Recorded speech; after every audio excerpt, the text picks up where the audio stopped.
Good morning, students. So till now we saw that how in the chapter Leo, the author is describing about his school days and about his life and his companions and one of the boy whose name was Danny Little, जो कि हमेशा इनको परेशान किया करता था, इस पे कमेंट मारता था, उल्टे सीधे से चिढ़ाया करता था. So let's see what happened next. That's how it was when Leo arrived. अब ये कहते हैं कि वही समय था कि तब लियो हमारे स्कूल में आया. When I first saw him, he was casually chatting to other boys, friendly and relaxed, looking like he enjoyed life. जब मैंने पहली बार उसको देखा तो मैंने देखा कि वो आराम से और लोगों से बात कर रहा है, दोस्त फ्रेंडली आराम से बात कर रहा है और ऐसा लग रहा था कि मानो जैसे वो ज़िंदगी को एंजॉय कर रहा है. Hadn't a care in the world, और ऐसा जैसे उसे कोई परवाह नहीं है. He was tall and strongly built. और वो लंबा भी था, मजबूत भी था. He did not look as though he could ever be pushed around by someone. और वो ऐसा भी नहीं लगता था कि जैसे वो किसी के धक्का देने से या कोई उसको कुछ कहे तो वो पीछे हो जाता था. Like Danny, which was interesting as one of the boys he was talking to was Danny. ठीक है, मतलब जिस तरह से उसकी पर्सनैलिटी थी ऐसे लगता था कि कोई उसको चिढ़ा दे या कुछ भी कह दे तो वो पीछे हट जाएगा. क्यों? क्योंकि इंटरेस्टिंग वाली बात यह है कि वो किससे बात कर रहा था, वो डैनी से ही बात कर रहा था. Danny was laughing. He glanced across the playground at me. Danny हंस रहा था और उसी प्ले ग्राउंड पर वो मुझे देख भी रहा था. एंड सेड समथिंग टू लियो, और फिर लियो से उसने कुछ कहा. एंड लाफ्ड अगेन, और फिर हंसा. लियो लुक्ड इन माई डायरेक्शन. लियो जो है तो मेरी तरफ उसने देखा. My heart sank. मेरा दिल जो है फिर टूट गया, फिर मेरा दिल जो है बैठ गया, मैं उदास हो गया. Two of them to deal with, I thought I can't bear it. अब नरेटर कह रहा है कि पहले तो डैनी अकेला ही कम था कि जब दो लोग हो गए, अब मैं इन दोनों को हैंडल नहीं कर सकता. The bell went for the start of school. Bell लगी असेंबली की. आई हैव टू गो इन, मुझे अंदर जाना था. I would have to walk past them, और मुझे उन लोगों के पीछे चलना था. I knew what was going to happen, मुझे पता था कि क्या होने वाला था. Danny was going to show this boy how to treat me. Danny अब इस लड़के को दिखाने वाला था कि कैसे वो मेरे साथ व्यवहार करेगा. He would show his power to humiliate me in front of everyone. तो he would show his power to humiliate me in front of, मतलब अब वो अपनी ताकत का इस्तेमाल करता था मुझे सबके सामने लज्जित करने के लिए. एज आई केम लेबल विद देम, डैनी सेड. जैसे मैं उनके बराबर पहुंचा, डैनी ने क्या कहा. This is the clown who carries his books in a kid's bag. ये एक जोकर है जो किताबों को बच्चों वाले बैग में लेकर के आता है. He belongs in the kindergarten. ऐसे लगता है जैसे मानो वो किंडरगार्टन में पढ़ने आया हो. I felt my throat Titan and the tears start at the back of my eyes. और मुझे कैसा महसूस हुआ कि जैसे मेरा गला सूख गया हो और आँख के पिछले हिस्से से, आगे से नहीं, पिछले हिस्से से, बगल के हिस्से से आंसू जो है वो निकलने लगे. I swallowed hard. मैं किसी तरीके से अपने आप को संभाला. I just wanted to get past. मैं फिर पीछे होना चाहता था. Danny was barring my way. Danny मेरा रास्ता रोक रहे थे. Waiting for an approving laugh from his new friend. अब डैनी जो है वो मेरा रास्ता रोक रहा था ताकि जो और भी नया दोस्त आया है, वो जो लियो आया है, वो भी हंसे इस बात को सुन करके. इट डिड नॉट कम, लेकिन ऐसा हुआ नहीं. इंस्टेड लियो जस्ट सेड, जबकि लियो ने क्या कहा. Danny says it's your project on display in the hall. Danny कहता है कि ये तुम्हारा प्रोजेक्ट है जो कि इस हॉल में लगाया है. I looked at him. मैंने उसकी तरफ देखा. नरेटर कहता है कि जब लियो ने कहा कि तुम्हारा प्रोजेक्ट है जो हॉल में लगा हुआ है, तब मैंने उसकी तरफ देखा. Waiting for the derisive comment. ठीक है, मतलब इंतजार कर रहा था कि शायद ये भी कुछ उल्टा सीधा कमेंट करेगा. Leo said I have seen it, it's great, really interesting. तब तक लियो ने क्या कहा कि मैंने इस प्रोजेक्ट को देखा है, बहुत ही अच्छा और काफ़ी इंटरेस्टिंग प्रोजेक्ट है ये।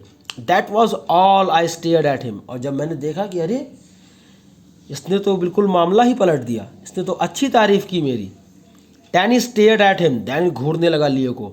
Then we all moved silently inside, और फिर हम लोग सब कहाँ चले गए? क्लास के अंदर। Leo's arrival had a stunning impact on our class. Leo के क्लास में आने से एक अलग ही प्रभाव पड़ा। Not straight away but little bye little. हाँ, डायरेक्ट प्रभाव तो नहीं पड़ा, लेकिन थोड़ा थोड़ा करके प्रभाव पड़ा। द एटमॉस्फियर चेंज, धीरे धीरे माहौल जो है वो बदला। Danny's silly comments in class one day did not get an admiring laugh from the other boys. अब डैनी की जो सिली कमेंट्स हुआ करते थे, आपत्तिजनक जो वो शब्द यूज़ करता था, धीरे धीरे अब क्लास में एक दिन जो है अब कोई नहीं हंसता था उस कमेंट पे।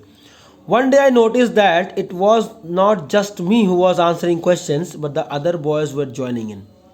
और एक दिन नरेटर क्या कहते हैं कि मैंने क्या देखा कि सिर्फ मैं ही अकेला क्लास में नहीं था कि जो कि सवाल का जवाब दे रहा था, बल्कि और भी बच्चे मेरे साथ ज्वाइन किए सवाल को जवाब देने के लिए। I know longer felt silly for producing good work. अब मुझे जरा सा भी बुरा नहीं लगता था अच्छा काम करने में। When Danny tried to assert himself by mocking me, Leo would turn up at my side. जब कभी भी डैनी कोशिश करता था कि मुझे वो नीचा दिखा सके तो लियो मेरी तरफ से खड़ा हो जाता था। He did not do anything, he did not say anything. वो ना कुछ करता था ना कुछ कहता था। He just looked at Danny and Danny would just look away. और जब वो डैनी की तरफ देखता था तो डैनी अलग कहीं देखने लगता था।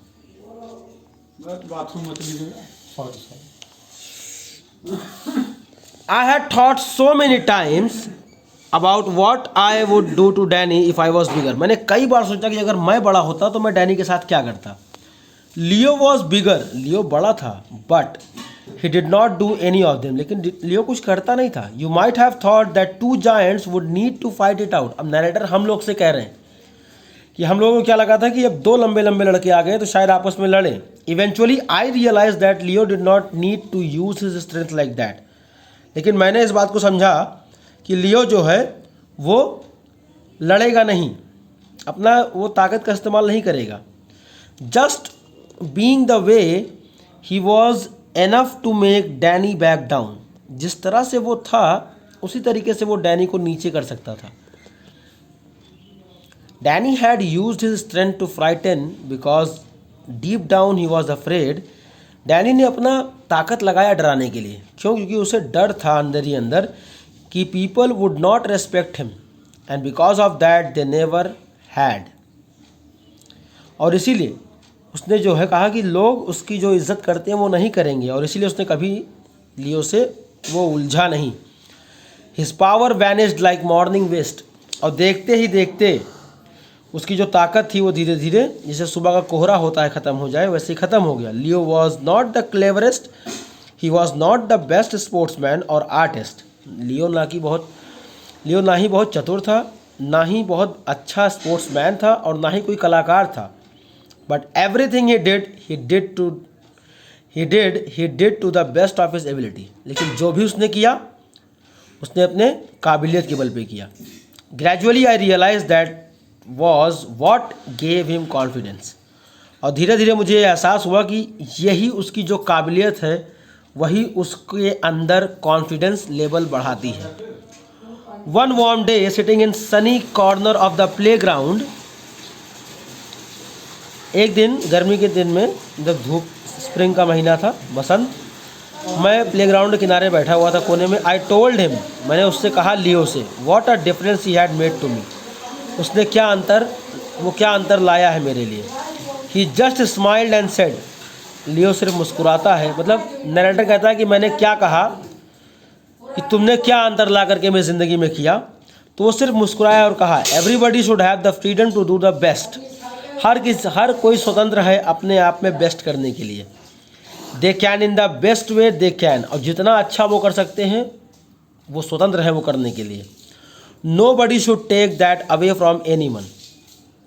और कोई इस हक को किसी से छीन नहीं सकता। It's a firm belief of mine. लियो कहता है ये मेरा strong belief है, मैं ऐसा बहुत अच्छे से मानता हूँ। You have got talent, so let it shine. अगर तुम्हारे अंदर टैलेंट है तो उसको बाहर निकालो, उसको चमकाओ। After that I started to believe in myself. और नरेटर कहते हैं कि यही सुनने के बाद उसी दिन से मैं अपने ऊपर विश्वास करने लगा। माई expectations for the future changed. भविष्य का जो मैंने अंदाज़ा लगा रखा था वो मैंने बदल दिया। Of course Danny never bothered me again. और फिर डैनी ने कभी मुझे परेशान नहीं किया। Everything I have become and everything I have achieved I owe to Leo. जो भी मैंने हासिल किया, जो भी मैं बन पाया, इन सब का कारण कौन था? Leo. So students, this was the explanation. दोनों वीडियो आप एक साथ देख लेंगे ताकि आपको कहानी ऐसे समझ में आ जाए। And tomorrow I will be uploading the question answers. Okay, thank you class.